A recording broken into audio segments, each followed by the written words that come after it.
Chief adviser বারবার বলছেন যে ফেব্রুয়ারির প্রথমার্ধে ইলেকশন হবে এবং এই বিষয়ে আমরা আমাদের সলন কমিটমেন্ট, এখানে এই বিষয়ে আমাদের ফুল কমিটমেন্ট, এটার কোনো ব্যত্যয় হবে না। এবং এটা যদি কোনোভাবে এটার কোনো কেউ এটাকে ব্যত্যয় করার চেষ্টা করেন সেটা হবে জাতির জন্য একটা মহা বিপর্যয়। উনি বারবার বলছেন যে ইলেকশন ফেব্রুয়ারির প্রথমার্ধে হবে।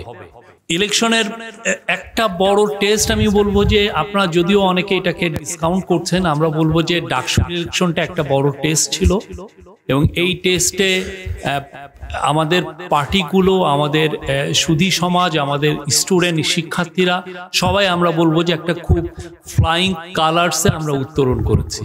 এটা খুব ইম্পর্টেন্ট, এমন একটা ইলেকশন যেখানে একটা ইনসিডেন্ট ঘটেনি, এটা ল অ্যান্ড অর্ডার রিলেটেড একটা ইনসিডেন্ট ঘটেনি।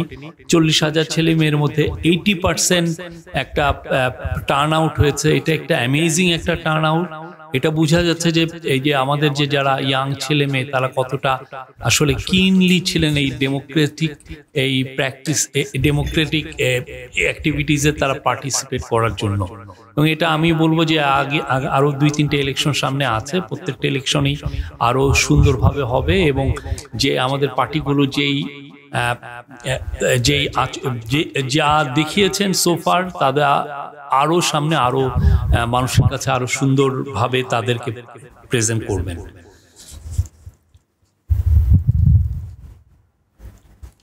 আমি বলতে পারি প্রতিদিনই মিটিং হচ্ছে, প্রায় প্রতিদিনই স্যারের একটাই মেসেজ, ফেব্রুয়ারির প্রথমার্ধে ইলেকশন, এটা আমাদের সফল করতে হবে। আইন শৃঙ্খলা বাহিনীগুলোকে নিয়ে বারবার মিটিং হচ্ছে।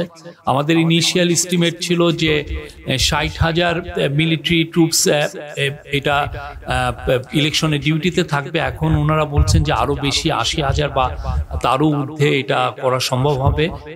ইন এডিশন প্রায় 8 লক্ষ পুলিশ, আনসার, কোস্টগার্ড, বিজিবি এরা তো থাকছেনই। এটা কিন্তু একটা ইলেকশন তো শুধুমাত্র আপনি যে 47,000 আপনার ভোটিং সেন্টার এবং আরো বোধহয় আরো বেশি ভোটিং বুথ, তো ইলেকশন তো শুধুমাত্র যদি আপনি এই 8 লক্ষ ল এনফোর্সিং এজেন্সির মেম্বারকে যদি ভাগ করে দেন, ওইটা কিন্তু খুব বেশি হয় না, 4-5 জন একটা ইয়েতে। তাতে ইলেকশন আসলে করে হচ্ছে সোসাইটি, ইলেকশন করে পলিটিক্যাল পার্টিগুলো, এবং এটা কম্পিটিটিভ অ্যাটমসফিয়ার থাকলে এবং ওই গ্রাসরুটে সবার মধ্যে যদি যে না আমরা একটা ভালো ইলেকশন করব, এইটা যদি থাকে আমার মনে হয় একটা খুবই ভালো ইলেকশন হবে। এবং সেটার একটা রিফ্লেকশন আমরা দেখেছি ডাকসুতে, এবং এটা হবেই। এটা এই জন্য হবে কারণ হচ্ছে যে মানুষের এখানে গভর্নমেন্টের কোনো পক্ষপাতিত্ব নাই। গভর্নমেন্ট নির্মোহভাবে তার ল এনফোর্সিং এজেন্সিকে দিয়ে চেষ্টা করবেন যে সর্বোচ্চ সিকিউরিটি দিতে, সর্বোচ্চ শান্তিপূর্ণ পরিবেশটাকে বজায় রাখতে। এটা হলে আর মানুষ যদি বন্যার মতো বানের, যেটা কবিরা বলেন বানের জলের মতো যদি মানুষ ভোট দিতে আসেন, কারো সামর্থ্য নাই এই ভোটটাকে ডিসরাপ্ট করার, কারো সামর্থ্য নাই। মানুষের আগে যেটা ছিল হাসিনার আমলে, তারা ইচ্ছা করে, সরকারের তো ইচ্ছাই ছিল ভালো ভোট যাতে না হয়, সাথে হচ্ছে এই পলিটিক্যালি মেসেজটাই ছিল পলিটিক্যাল পার্টি বা গ্রাসরুট অ্যাডমিনিস্ট্রেশনকে যে ভোটটা যাতে দলকানা হয়, ভোটটা যাতে চুরি হয়। তো সেক্ষেত্রে তো এখানে সবাই মিলে যদি আমরা অনেস্ট থাকি আমাদের চিন্তা ভাবনা এবং আমাদের কি কাজটা আমরা করছি সে বিষয়ে, ইলেকশন আমি ব্যক্তিগত মনে করি এবং আমাদের গভর্নমেন্ট মনে করে যে এটা খুবই ভালো হবে, ফ্রি, ফেয়ার, পিসফুল একটা ইলেকশন। অনেক বক্তব্য আসছে, অনেক রিফর্মের কথা আসছে। আমি এটা এখানে আমার পার্সোনাল বক্তব্য হচ্ছে যে আমরা একটা রিফর্মের জার্নিতে ঢুকেছি, সামনে আরো রিফর্ম নিয়ে অনেক আলাপ হবে, অনেক ট্রায়াল অ্যান্ড এরর হবে। একটা ইলেক্টেড গভর্নমেন্ট যখন টেক ওভার করবেন, অনেক কিছু এই রিফর্ম যেগুলো নিয়ে আলাপ হয়েছে সেগুলো কিছু কিছু মনে হবে যে হলো ছিল, কিছু কিছু মনে হবে যে না আরো একটু টাইটেন করা যেত, আর একটু। সেটা আমার মনে হয় যে আমাদের এই কথাবার্তাটা এটা সামনে চলতেই থাকবে। এটা 1-2 দিনের বিষয় না, এটা 2-3 মাস 5 মাসেরও বিষয় না, এটা আরো 2-3 বছরের একটা বিষয়। এবং ইভেন্চুয়ালি আমার যেটা মনে হয় যে will have a fantastic political settlement. কিছু কিছু বিষয় আছে, আমি আবারও বলি অনেকে আমাদের গভর্নমেন্টের পারফরমেন্সের কথা বলছেন। আমি আবারও বলি যে এই আলাপটা অনেক ক্ষেত্রে যেটা হচ্ছে যে অনেকে যারা করছেন না পাওয়ার বেদনার থেকে ওই আলাপগুলো আসছে, আমরা দেখছি। আমরা মনে করি একটা গভর্নমেন্টের পারফরমেন্সে তো আপনি 100-200টা স্ট্যাটিস্টিক্স থাকে, আপনি সবগুলো মিলে ধরেন আপনার সামনে। ইনফ্লেশন আমি কম করেছি কিনা, এক্সপোর্ট বেড়েছে কিনা, ল অ্যান্ড অর্ডার সিচুয়েশন কত ছিল, গত বছর মার্ডার কত হয়েছে, চুরির সংখ্যা বেড়েছে কিনা, এইরকম আপনি যদি আনেন, আপনি একটা যে কোনো একটা ভালো থিঙ্ক ট্যাঙ্ক তার এরকম 200টা স্ট্যাটিস্টিক্স তার সামনে মেলে ধরতে পারে, মেলে ধরে বলতে পারে যে আমার এই পারফরমেন্সটা কেমন হয়েছে। যেটা হচ্ছে যে এক ধরনের এক পেশে ইমোশনাল কথাবার্তা হচ্ছে। একটা গভর্নমেন্টের আপনি অবশ্যই পারফরমেন্স বিচার করবেন, কারণ গভর্নমেন্ট আপনাকে রিপ্রেজেন্ট করছে। তো আপনি তার পারফরমেন্সটা বিচার করার জন্য তো অনেকগুলো আপনার বেঞ্চমার্ক আছে। আপনি এইটা দেখেন, আমি স্টক মার্কেটে কি খারাপ করছি, আমি করাপশন ইন্ডেক্সে আমার অবস্থাটা কিরকম, আমি ফরেন ডাইরেক্ট ইনভেস্টমেন্ট কি আমি আনতে পারছি, আমার অনেকগুলো একটার পর এক, আমার কি পভার্টিতে কি আমি ফেল করছি, আমার গ্রোথের অবস্থাটা কিরকম, প্রত্যেকটা বিষয়, এক্সপোর্টে আমার কি বাড়লো বা নতুন মার্কেট কি আমি পাচ্ছি, এগুলো না দিয়ে যেটা হচ্ছে যে ওনারা কিছুই পাচ্ছেন না, ওনারা কিছু, আপনি দেখেন 200টা স্ট্যাটিস্টিক্স আনেন, দেখেন 13 মাস, এটা খুবই post revolution time in any part of the world is a খুবই মানে অনেকের দেশে ক্যাওটিক সিচুয়েশন হয়। সেই জায়গায় আমি তো মনে করি এই গভর্নমেন্টের বিগেস্ট একটা অ্যাচিভমেন্ট হচ্ছে যে থিংস ওয়ার স্টেবল। 13 মাসে আপনি দেখেন যেটা হচ্ছে যে অনেক ধরনের ইমোশনাল কথাবার্তা আসছে। আমরা আপনার ক্রিটিসিজমকে, এই গভর্নমেন্ট আপনার ক্রিটিসিজমকে ভ্যালু করে, সম্মান করে, কিন্তু আমরা চাই যে আপনার ক্রিটিসিজমটা করবেন বেসড অন ফ্যাক্টস। আমরা বারবার আপনাদেরকে স্ট্যাটিস্টিক্স, কালকে না পরশুদিন আমরা পুরো 6 বছর আমরা ক্রাইমের স্ট্যাটিস্টিক্স দিয়েছি। আমরা বলছি এই জায়গায় বেড়েছে, এই জায়গায় কমেছে, এই জায়গায় আছে।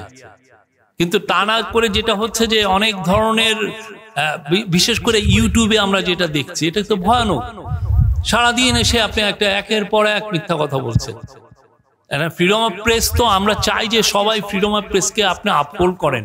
আপনাকে তো কেউ রাইট দেয় নাই যে আপনি মিথ্যা কথা বলবেন সারাক্ষণ এসে। এবং মানুষের সবচেয়ে বড় কথা এর মধ্যে যেটা হয়েছে, আমাদের একটা চেঞ্জ হয়েছে। আমরা সেই তো ইত্তেফাক পড়ুয়া জেনারেশন নাই।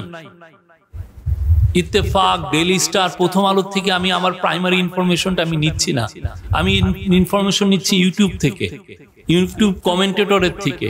সে যদি এসে প্রতিদিন বলে যে এই অবস্থা খারাপ, মিলিটারির মধ্যে একদম টার্মোইল চলছে, এই যে আপনি প্রতিদিন আপনি ইনস্টিগেট করছেন, প্রতিদিন আপনার এটা কোন সিভিল সোসাইটি, কোন দেশ এগুলো অ্যালাউ করে? আবার আমি যদি এটা নিয়ে একটা কথা বলতে চাই, এই গভর্নমেন্ট ফ্রিডম অফ প্রেসে বিশ্বাসী না, এই ধরনের কথা আমাদেরকে শুনতে হবে। আর সেই জন্য ইন্টারিম গভর্নমেন্টের উপরে এত ধরনের আপনার রেসপন্সিবিলিটি, এত ধরনের আপনার চাওয়া, কিন্তু এইটা তো এমন একটা সিচুয়েশন, এখানে তো সবারই তো রেসপন্সিবল বিহেভিয়ার করা উচিত। এই জায়গাটা এই জায়গাটা আমি যেটা পার্সোনাল, এই যেটা বললাম সেটা আমার পুরো পার্সোনাল ইয়ের থেকে। মবের আমরা বলছি দাঙ্গা বেড়েছে, পুলিশেও দেখাচ্ছে, পুলিশের স্ট্যাটিস্টিক্সও বলছে যে বেড়ে গেছে, কিছু কিছু জায়গায় বেড়ে গেছে। কিন্তু একটা দেখা যাচ্ছে যে প্রতিটা প্রোটেস্টকেই, অনেক প্রোটেস্টকেই দেখা যাচ্ছে আপনি মব হিসাবে আপনাকে হাজির হিসাবে করছেন।